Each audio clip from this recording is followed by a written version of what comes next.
Assalamualaikum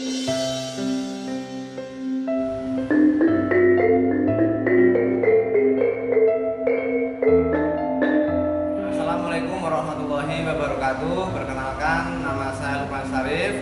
Saya mahasiswa PPG BES 3 kelas J3 UIN Salatiga. Assalamualaikum warahmatullahi wabarakatuh. Waalaikumsalam warahmatullahi wabarakatuh. Alhamdulillahirrahmanirrahim. Kita ketemu lagi di pembelajaran SKI, yaitu Sejarah Kebudayaan Islam. Kalau kita menyebutnya adalah materi AREM. Oke. Gimana kabarnya semuanya? Alhamdulillah. Alhamdulillah. Sebelum kita mulai ke pembelajaran, kita awali dengan berdoa terlebih dahulu. Silahkan bisa dipimpin oleh salah satunya. Mungkin Mas Ardian, yuk. Doa. Alhamdulillahirrahmanirrahim. Bismillahirrahmanirrahim. Raditu billahi rabban wa bil islami dinan wa bi Muhammadin nabiyya wa rasulah. Rabbi zidni ilman warzuqni fahma. Amin. Terima kasih Mas Ardian sudah pimpin doa. Semoga pembelajaran 1 jam ke depan ini bisa lancar tanpa ada halangan. Oke, langsung saja sebelum kita ke materi. Maaf, ini saya absen dulu. Oke. Hari ini ada yang nggak masuk? Mungkin siapa yang masuk? Nihil. Oh, Nihil. Oke. Nihil nggak masuk ya. Oke, sakit mungkin. Ya. Oke, terima kasih. Semoga yang tidak masuk kalau ada cepat sembuh, ya. Dan sampai tambah tetap semangat, ya. Gitu. Oke. Sebelum kita lanjutkan lagi untuk pagi hari ini, kalau saya bilang belajar sampai jawabnya sampai akhir hayat. Oke. Ya. Saya bilang belajar sampai akhir hayat. Nah, lebih semangat, ya. Pagi-pagi kok saya jawab loyongan gitu ya. Oke. Belajar Sampai akhir hayat. belajar. Sampai akhir hayat. Oke, terima kasih. Oke, materi yang kita bahas yaitu sejarah masuknya Islam ke Indonesia.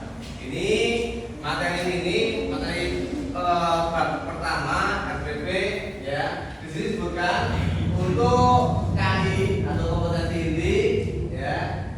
Jelaskan di sini agar dari siswa didik semuanya bisa mengamalkan ajaran Islam, ya, bisa memahami dan bisa mengolah, ya, menyajikan dalam ranah konkret, ya, dalam kehidupan sehari-hari. Terus selanjutnya KD kita di sini sudah lihat, yaitu menjelaskan untuk sejarah masuknya Islam di Indonesia, terus menjelaskan perkembangan Islam di Indonesia, memahami kerajaan Islam yang ada di Indonesia menjadi pusat penyiaran Islam, dan yang terakhir menyajikan paparan kerajaan Islam di Indonesia yang menjadi pusat penyiaran Islam. Terus tujuannya apa?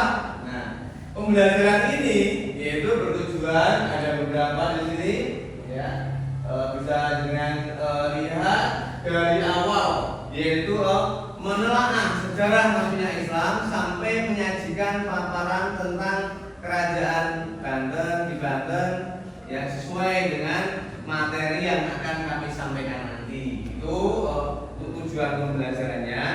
Terus selanjutnya ini adalah sedikit dari materi yang akan kita bahas, ya.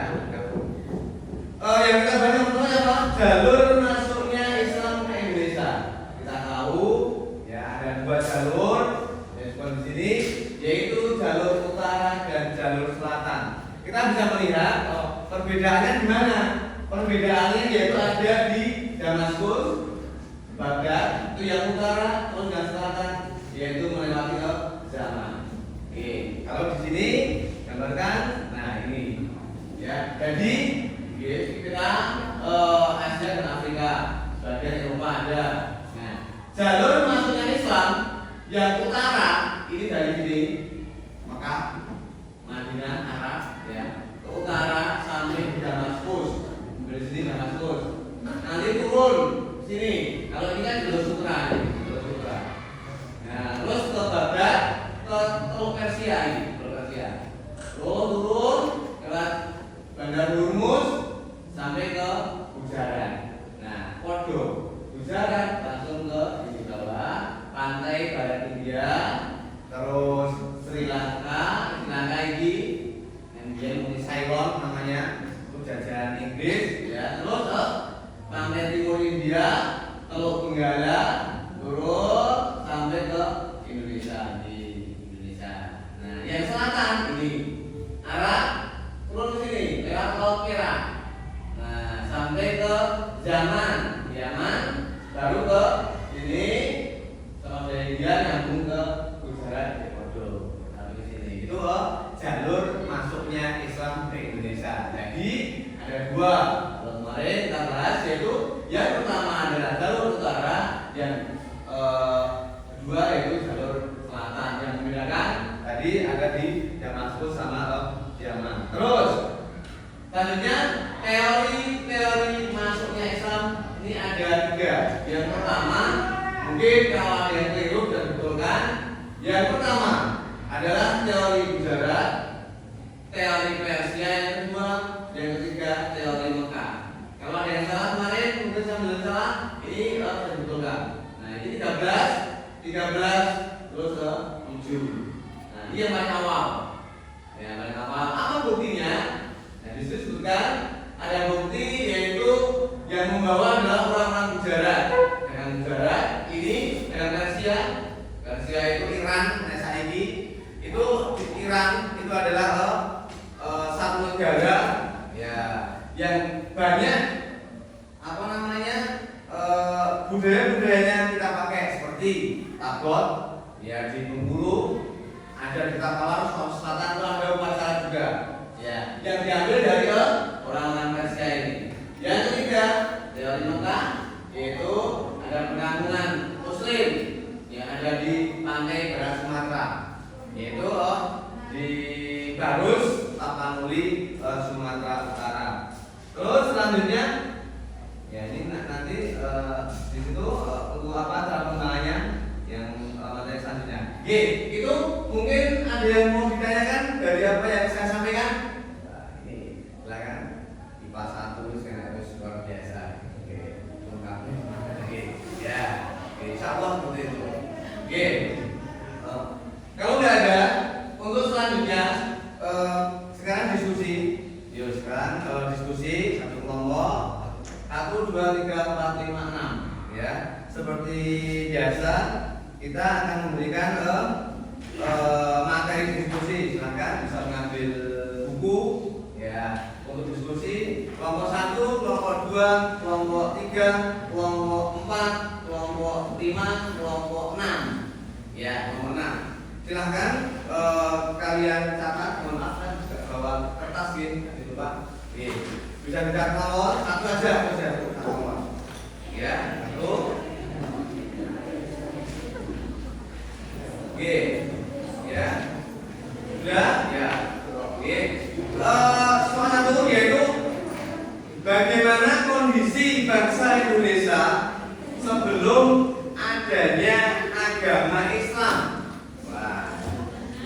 Bagaimana kondisi bangsa Indonesia sebelum agama Islam itu datang, ya, adanya Islam. Nah, silakan bisa didiskusikan. Kami kasih waktu kurang lebih berapa menit? 10 menit? Ya, oke, silakan. Nanti kalau sudah bisa perwakilan untuk maju untuk mempresentasikan materi yang kita bahas tadi. Itu tentang sejarah Islam.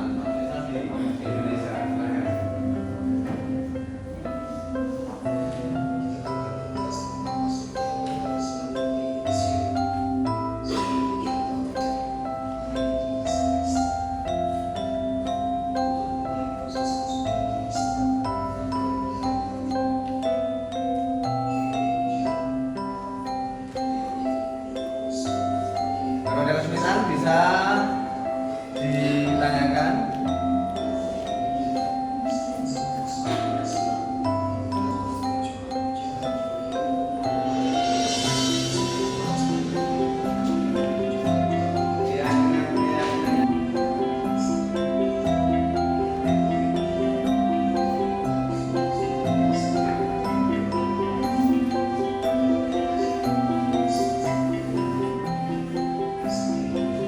Sudah semuanya ya? Sudah. Oke. Kalau sudah, untuk salah satu perwakilan dari kelompok mungkin bisa maju. Silakan kelompok 4 maju. Oke. Ya, salah.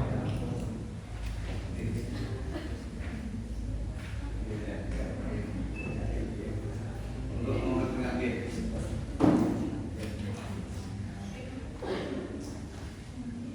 Assalamualaikum warahmatullahi wabarakatuh. Waalaikumsalam warahmatullahi wabarakatuh. Perkenalkan, kami dari kelompok 4 akan mempresentasikan hasil diskusi dari kami mengenai kondisi bangsa Indonesia sebelum adanya agama Islam. Animisme mempercayai bahwa setiap benda di bumi seperti kawasan tertentu, goa, pohon, batu besar, dan lain-lainnya mempunyai roh atau jiwa yang mesti dihormati agar tidak mengganggu manusia. Mereka juga berharap agar roh tersebut menjaga mereka dari roh jahat dan membantu dalam kehidupan sehari-hari. Dinamisme adalah keyakinan terhadap kekuatan yang berada dalam suatu benda dan diyakini mampu memberikan suatu manfaat dan mara bahaya. Benda-benda tersebut bisa berupa gunung, bebatuan, dan lain sebagainya. Ketiga yaitu periode Yuda. Pengaruh Yuda esensinya dengan mudah dapat dikenali dari peninggalan batu-batu serta candi. Masuknya kebudayaan Hindu juga menjadikan masyarakat Indonesia mengenal kasta meskipun tidak seketat India. Kasta tersebut adalah bagaimana yaitu kaum pendeta dan sarjana, ksatria yaitu para prajurit, pejabat dan bangsawan, Brahmana ya para pedagang, petani, pemilik tanah dan prajurit, yang terakhir Sudra yaitu rakyat jelata dan pekerja kasar. Agama Buddha yang menekankan pada moral dan menuntut manusia untuk berbaik dan hidup bersama agar dapat mencapai nirwana dan diterima secara baik di Nusantara. Ajaran ini juga yang memperlancar manfaatnya agama Islam karena mengajarkan hal yang hampir serupa. Sekian presentasi dari kelompok kami. Kami mohon maaf. Wassalamualaikum warahmatullahi wabarakatuh.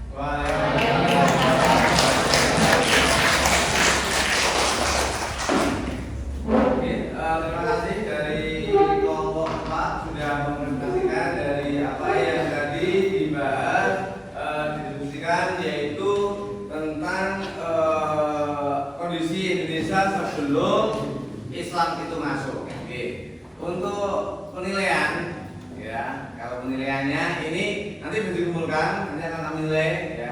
Khusus untuk kelompok 4 kami nilai 90. Ya, oke. Oke, untuk selanjutnya materi yang akan kita bahas untuk pertemuan selanjutnya yaitu sejarah masuknya Islam ke Indonesia yang kedua bisa dipelajari terlebih dahulu. Tapi sebelum kita tutup, yuk kita sekarang ke lembaga jawab. Oh ya, pernah dari teori itu ada salah satu ya teori yang beliau itu dari Wali Songo ya, ya apa tembang lilir. Apa lagi? Apa? Yuk kita bareng-bareng lagi. Ya. 1, 2, 3.